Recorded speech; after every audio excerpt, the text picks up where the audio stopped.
Hello. Today I put up a new blog post on what's next for humanity.com. And I've been thinking about all these opinions that people have. And mostly I'm thinking about how it shows up in politics, but it also shows up in religion. And I was examining myself and I saw that many times um, I do something without really thinking about it. Like I want to find the right group to belong to. And if I join that group, then I need to follow all the opinions and the attitudes of that particular group. And I think that that's most presented in religion and in politics.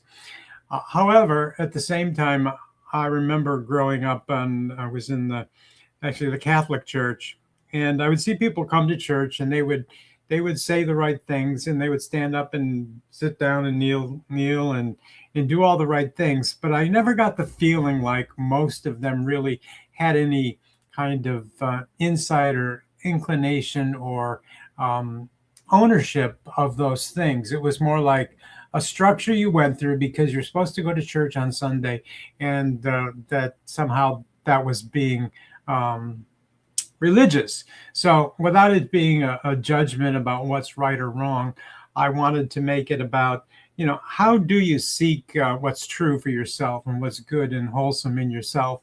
It's my opinion that in life we get to develop who we are by what we choose, and that there's a certain amount of ownership that's important, and it's especially important to remain conscious of who you are, to listen to your own inner voice and your own inner guidance when you make determinations about what you do. Now, if you find a group that you're aligned with and you agree most of the time, then that's great, as long as it's something that's in yourself.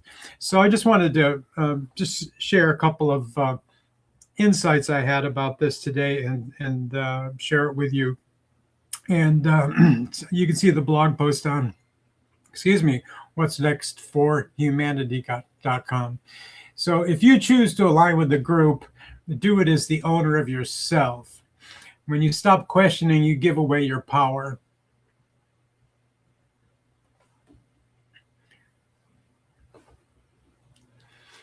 So what is self-determination? Now, so at its core, self-determination is about standing in your personal authority, even within the context of a group. In social, political, and personal realms alike, self-determination is the ability to freely determine one's path, beliefs, and actions without surrendering your inner compass. So there's three pillars of personal authority: autonomy, the freedom to think independently and make your own choices. Intention is clarity about why you align with any group or cause. So it comes from your own personal decision, your own personal evaluation. And then boundaries is knowing where you end and the group begins, so that you're not just agreeing with everything, even though it may be out of alignment with what's important to you. The danger of unquestioned belonging. Groups offer a sense of belonging, identity, and purpose. But when we stop questioning, we risk becoming vessels for someone else's agenda. Loyalty without discernment is surrender. So you can ask yourself if you fall into any of these categories. So here's some signs you've given away your power. Silence over truth. You suppress your doubts to maintain acceptance, even though you see something that you don't agree with. Identity fusion. The group's beliefs become indistinguishable from your own. Fear of exile. This is a big one. Disagreement feels like existential threat. Like if I don't agree with it, they're going to be mad at me or kick me out or something. And an automatic defense. You defend the group without reflection and without thinking. And you see that in politics. Sometimes if a political figure disagrees with their party, then they're shunned and criticized and everything else. But at the base of it, what's true and good for you is what's most important. So reclaiming your inner authority, reclaiming yourself doesn't mean rejecting community. It means participating consciously, aware of your values, your boundaries, and your right to evolve. You can belong deeply while remaining sovereign. So the path to conscious alignment is to pause. Before you join a group or a conversation, ask, what am I seeking? The question is, does this group welcome my full self? Evaluate, are my values honored or compromised? And then choose, align from strength, not from need. Belonging versus losing yourself. Healthy belonging is that you contribute your unique perspective, disagreement is safe, and you grow alongside the group. Or losing yourself, you conform to fit in, questioning is punished, your identity becomes the group's identity. So which of these do you fall under? The difference is the ownership. Your power is your responsibility. Self-determination is not isolation. It is the courage to remain yourself while walking alongside others. And to remember to stand in your authority.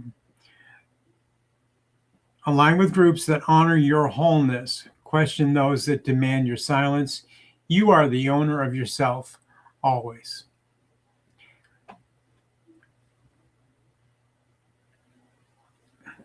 So I was mulling over these things in my own personal life and thinking about how many times I've joined different groups and participated in something because I thought it was the right thing to do.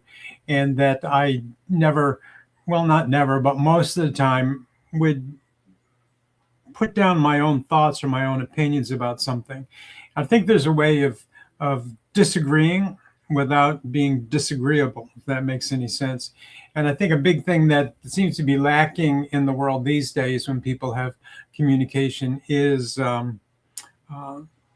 diplomacy, being able to be confident in what you say and to say it clearly and distinctly without making someone else wrong. It's more like, making I statements. This is what it means to me. This is how I see it.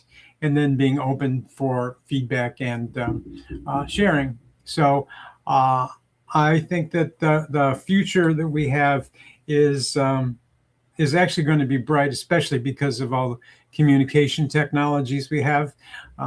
That's why I'm working with AIWebforce.com. It's a program I use to teach people about how to use AI and develop their conversations and their web presence, to take advantage of all the tools that are available now for communicating powerfully.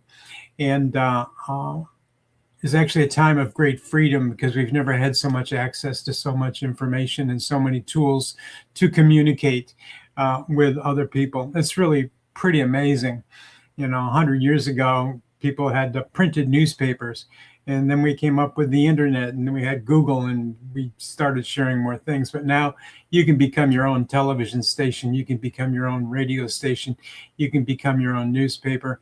And it's an opportunity for you to speak and to share yourself. So happy New Year. Make it the best year ever. And it's been great sharing a little bit of time with you.